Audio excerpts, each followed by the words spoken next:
नमस्कार, मैं हूं शम्स ताहिर खान और आप देख रहे हैं वारदात।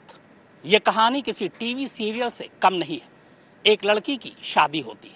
शादी के बाद वो अच्छी जिंदगी जीना चाहती थी, पर अच्छी जिंदगी जीने के लिए पैसे चाहिए थे और पैसे थे नहीं। बस यहीं से उसने कुछ और सोचना शुरू कर दिया। उसने शादी को ही कारोबार बनाने का फैसला किया और इसके साथ ही घर के सारे किरदार बदल गए। पति भाई बन गया, सास माँ और ननद बहन। अब ये सब मिलकर उसके लिए रिश्ता ढूंढने लगे। 8 जगह रिश्ता तय होता है, यानी 8 शादियां होती है।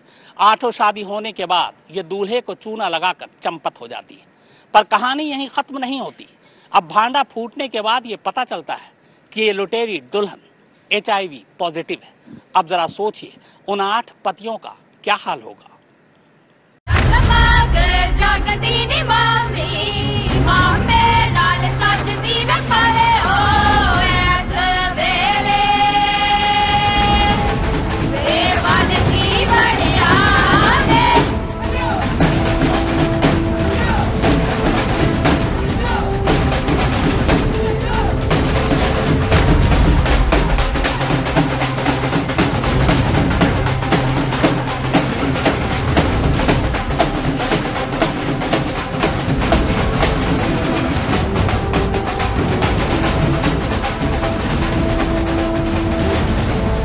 शादी की सारी तैयारियां पूरी हो चुकी थी।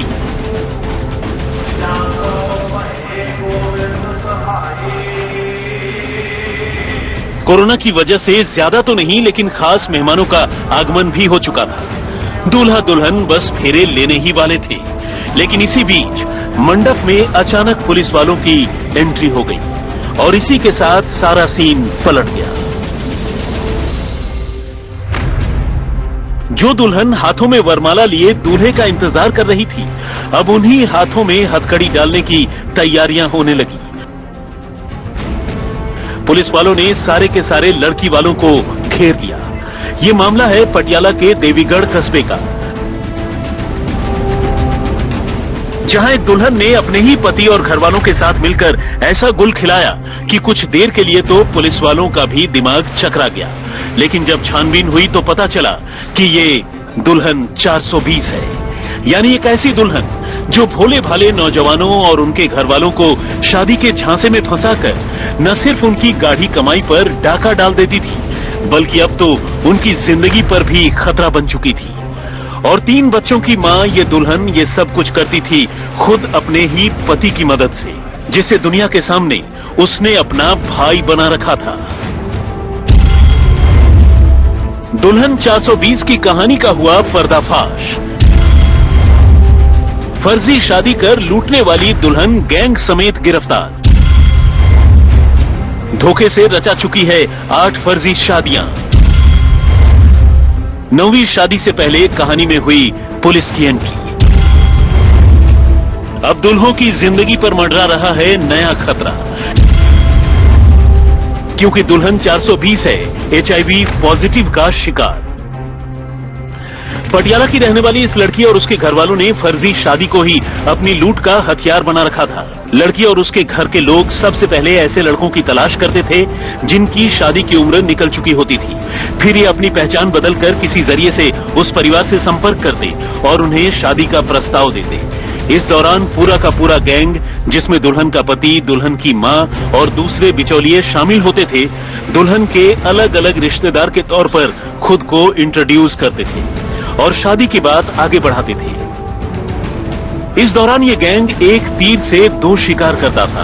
अव्वल तो ये गैंग खुद को शादी में फिजूल खर्ची के खिलाफ होने की बात कहकर अपना इंप्रेशन जमाते थे, और दूसरा, इसी इंप्रेशन की बदौलत वो शादी में न सिर्फ ज्यादा भीड़ जुटाने और रिश्तेदारों को बुलाने से भी रोक देते थे, बल्कि यहाँ तक कि फोटोग्राफी तक करवाने से भी मना कर देते थे। चूंकि इस गैंग के ज्यादातर शिकार ज्यादा उम्र के लड़के, तलाकशुदा या फिर विधुर किस्म के लोग होते थे, वो भी ऐसी शादियों को लो प्रोफाइल ही रखने की कोशिश करते, और इस तरह फर्जी दुल्हन और उसके घर वाले आराम से शादी की औपचारिकता पूरी करवा लेते और किसी को पता भी नहीं चलता था। मैरिज कराने ਲਈ ਇਹ ਜਿਹੜੇ ਗੁਰੂ ਘਰ 'ਚ ਜਾਂਦੇ ਸੀ ਉੱਥੇ ਗੱਲਾਂ ਸਗਨ ਕਰਕੇ ਮੈਰਿਜ ਕਿਸੇ ਪ੍ਰਾਈਵੇਟ ਪਲੇਸ ਤੇ ਕਰਾਉਂਦੇ ਸੀ ਤਾਂ ਕਿ ਕਿਸੇ ਵੀ ਗੁਰੂ ਘਰ ਦੇ ਜਾਂ ਕਿਸੇ ਵੀ ਧਾਰਮਿਕ ਆਰਗੇਨਾਈਜੇਸ਼ਨ ਦੇ ਰਡਾਰ ਤੇ ਵੀ ਇਹ ਨਾ ਆਣ ਕਿ ਇੱਕੋ ਕੁੜੀ ਦੀ ਇੰਨੀ ਮੈਰਿजेस ਹੋਈਆਂ ਤੇ 8 ਮੈਰਿजेस ਇਹ ਕੁੜੀ ਹੁਣ ਤੱਕ ਕਰਾ ਚੁੱਕੀ ਆ। ਅਜੇ ਵੀ ਸਾਨੂੰ ਉਮੀਦ ਆ ਕਿ 2-3 ਵਿਆਹ ਦੇ ਜਿਹੜੇ ਇਹਨੇ ਵਿਆਹ ਹੋਰ ਕਰਾਏ ਉਹ ਵੀ ਸਾਹਮਣੇ ਆਣਗੇ।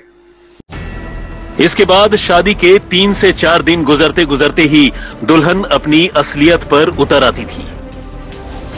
उसे जब जिस ससुराल से जैसे भी मौका मिलता वो रुपए पैसे गहने और दूसरी कीमती चीजें लेकर फरार हो जाती थी। जहां से चुपके से निकल भागना मुमकिन नहीं होता था, वहां ये दुल्हन किसी न किसी बहाने से अपने नए नवेले पति या फिर ससुराल वालों से भिड़ जाती थी और फिर लड़ाई झगड़े का बहाना बनाकर अपना बोरिया बिस्तर समेटकर रफू चक्कर हो जाती थी। चूंकि भागने की उसकी तैयारी पहले से ही होती थी, वो ससुराल की सारी कीमती चीजें पहले ही बटोर चुकी होती थी और किसी को भी उसकी साजिश का आखिरी वक्त तक पता नहीं चलता था।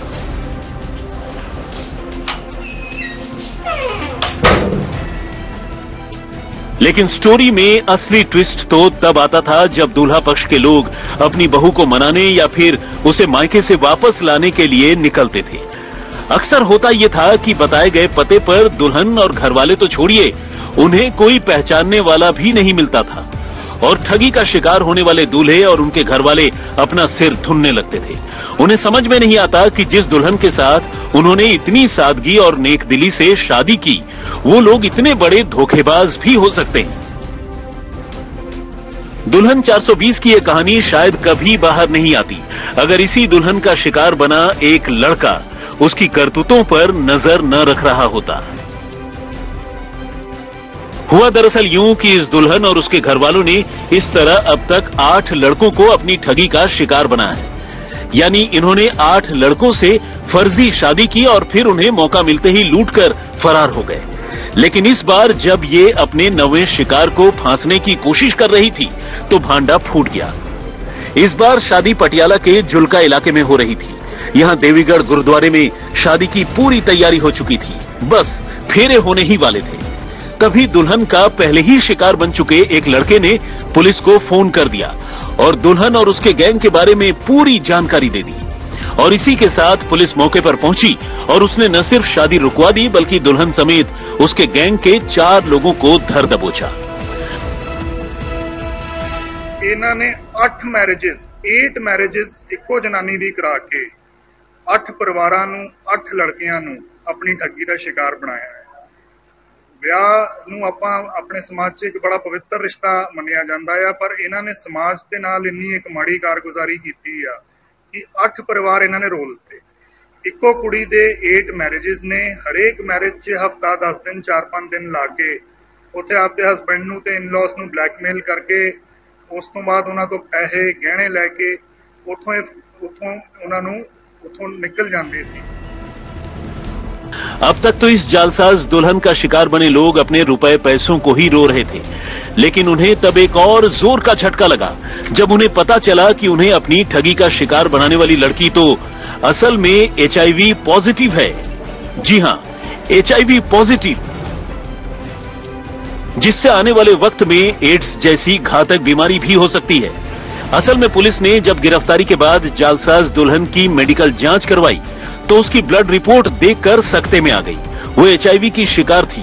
इसके बाद पुलिस ने उस दुल्हन की ठगी का शिकार बने सभी के सभी दूल्हों को HIV की जांच करवाने की सलाह दी और इसी के साथ इस गैंग से लुटने वाले लोग और उनके घर वाले फिलहाल खुद को बड़ी मुसीबत में पा रहे हैं। कौर है ये एड्स तो पीड़ित है ਤੇ ਉਹਨਾਂ ਨਾਲ ਜਿਹੜੇ ਬੰਦਿਆਂ ਨਾਲ ਵੀ ਰਹਿੰਦੀ ਸੀਗੀ ਉਹਨਾਂ ਨਾਲ ਇਹ ਵਿਦਆਊਟ ਕੰਟਰਾਸੈਪਟਿਵ ਜਿਹੜਾ ਸੈਕਸ ਵੀ ਕਰਦੀ ਸੀ ਤੇ ਇਸ ਕਰਕੇ ਅਸੀਂ ਉਹਨਾਂ ਨੂੰ ਵੀ ਹਦਾਇਤ ਕਰਦੇ ਹਾਂ ਵੀ ਉਹ ਆਪਣਾ ਜਿਹੜਾ ਮੈਡੀਕਲ ਐਗਜ਼ਾਮੀਨੇਸ਼ਨ ਕਰਵਾ ਲੈਣ।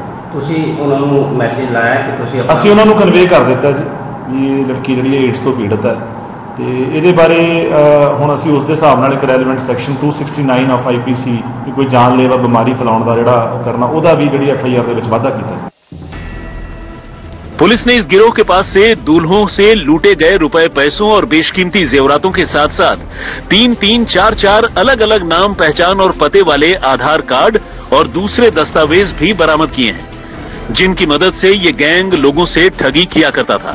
अब पुलिस ने अपने ही पति को भाई बनाकर लोगों को ठगने वाली इस 3 बच्चों की मां को तो गिरफ्तार कर लिया है, लेकिन इस गैंग का शिकार बने लोग अब अपनी किस्मत के दोहरे धोखे को रो रहे हैं। थोड़े रिकवर कराए या कुछ ਵਿਆਹ ਦੇ ਕੱਪੜੇ ਵੀ ਰਿਕਵਰ ਕਰਾਏ ਆ। ਅੱਛਾ, ਵੇਖਣ ਵਾਲੀ ਗੱਲ ਇਹ ਆ ਕਿ ਇਹਨਾਂ ਨੇ 3 ਜਾਂ 4 ਜਾਲੀ ਆਧਾਰ ਕਾਰਡ ਤੇ ਜਾਲੀ ਵੋਟਰ ਕਾਰਡ ਬਣਾਏ ਹੋਏ ਆ, ਜਿਹਦੇ 'ਚ ਫਾਦਰ ਦਾ ਨਾਮ ਵੀ ਡਿਫਰੈਂਟ ਆ, ਜਨਾਨੀ ਦਾ ਨਾਮ ਵੀ ਡਿਫਰੈਂਟ ਆ। ਮਤਲਬ ਹਰੇਕ ਵਾਰੀ ਸਮਾਜ ਨੂੰ ਝਾਂਸਾ ਦਿੰਦੇ ਹੋਏ, ਜਾਲੀ ਆਧਾਰ ਕਾਰਡ ਵਰਤਦੇ ਹੋਏ ਤੇ 8 ਪਰਿਵਾਰ 8 ਮੈਰਿਜਸ ਕਰਾ ਕੇ ਇਹਨੇ ਜਿਹੜਾ ਆ ਇਹ ਗੈਂਗ ਇਹ ਚਲਾ ਰਿਹਾ। अब जब बात HIV पॉजिटिव की चल निकली है तो आपको HIV और एड्स का फर्क भी जान लेना चाहिए। दरअसल हमारे शरीर का इम्यून सिस्टम शरीर को बीमारियों से बचाता है। HIV एक ऐसा वायरस है जो हमारे शरीर के इम्यून सिस्टम पर अटैक करता है। यदि कोई इंसान HIV से संक्रमित हो जाता है तो उसका शरीर संक्रमणों और बीमारियों से नहीं लड़ पाता, और जब ये इन्फेक्शन बहुत बढ़ जाता है तो इंसान एड्स का शिकार हो जाता है।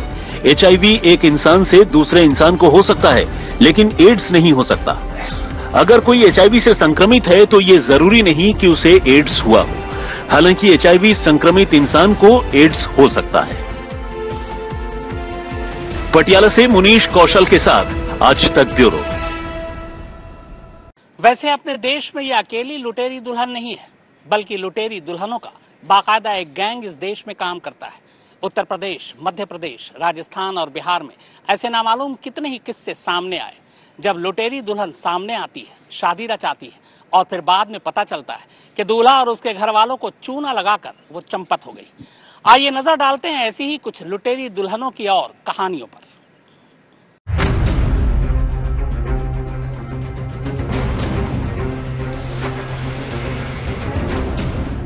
पंजाब में रुपए पैसे ठगने के साथ साथ लोगों को HIV मुफ्त बांटने वाली दुल्हन ने बेशक हर किसी को चौंका दिया हो, लेकिन सच्चाई यही है कि शादी के नाम पर लूटने और ठगने वाले गिरोहों की हमारे देश में कोई कमी नहीं। दुल्हनों की बात छोड़िए, यहाँ ऐसे दूल्हे भी हैं जो लड़की और उनके घर वालों को शादी के नाम पर लूट लेते हैं। मध्य प्रदेश में लुटेरी दुल्हनों के 25 से ज्यादा गिरोह सक्रिय हैं। ये 100 से ज्यादा लोगों को अपना शिकार बना चुके हैं। बस लोकलाज के चलते ठगे गए ज्यादातर दूल्हे शिकायत नहीं कर पाते। लेकिन ये तो रही बात मध्य प्रदेश की। उत्तर प्रदेश, राजस्थान, हरियाणा, महाराष्ट्र, गुजरात, हिमाचल, बिहार, बंगाल, झारखंड, 10 राज्यों में ऐसे लुटेरों का गैंग एक्टिव है जो शादी का झांसा दिलाकर लूट लेते हैं। आखिर कैसे इतने बड़े पैमाने पर चल रहा है ठगी का ये कारोबार? कैसे फांसा जाता है लोगों को?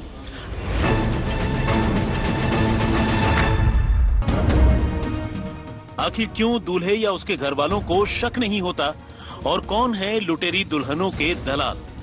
इन सवालों के जवाब भी कम चौंकाने वाले नहीं हैं। ये लुटेरी दुल्हनें और उनके गिरोह दरअसल लोगों की उस मानसिकता का फायदा उठाते हैं जिसमें शादी में देरी होने या शादी नहीं होने को भी इज्जत से जोड़कर देखा जाता है। सबसे पहले बिचौलिए ऐसे लोगों के संपर्क में आते हैं और फिर व्हाट्सएप पर लड़कियों की तस्वीरें दिखाई जाती हैं। लड़की को पसंद करने के बाद लड़के से एडवांस ले लिया जाता है। किस दूल्हे से कितने रुपए ऐंठने हैं ये उसकी उम्र से तय होता है। कई जगहों पर तो ऐसे गिरोह के लोग आपस में बातचीत भी कोड वर्ड से करते हैं ताकि पुलिस को धोखा दे सकें। कुछ मामलों में तो लड़की को लुटेरी दुल्हन बनाने से पहले बाकायदा उसकी ट्रेनिंग होती है। उसके नकली माँ बाप, रिश्तेदार तैयार किए जाते हैं और आधार कार्ड भी नकली बनाया जाता है। आज तक ब्यूरो। तो वारदात में फिलहाल इतना ही, मगर आज तक पर खबरों का सिलसिला लगातार जारी है।